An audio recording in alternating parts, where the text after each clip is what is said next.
We were just kids when we fell in love. No. Wait for the last!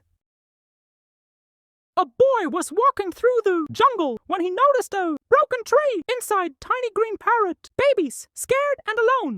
He carefully carried them home.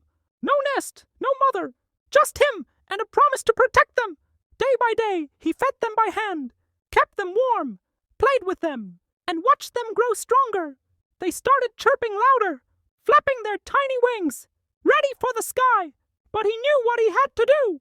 He returned to the same jungle, the same tree, and one by one, he set them free. He gave them love, then gave them freedom,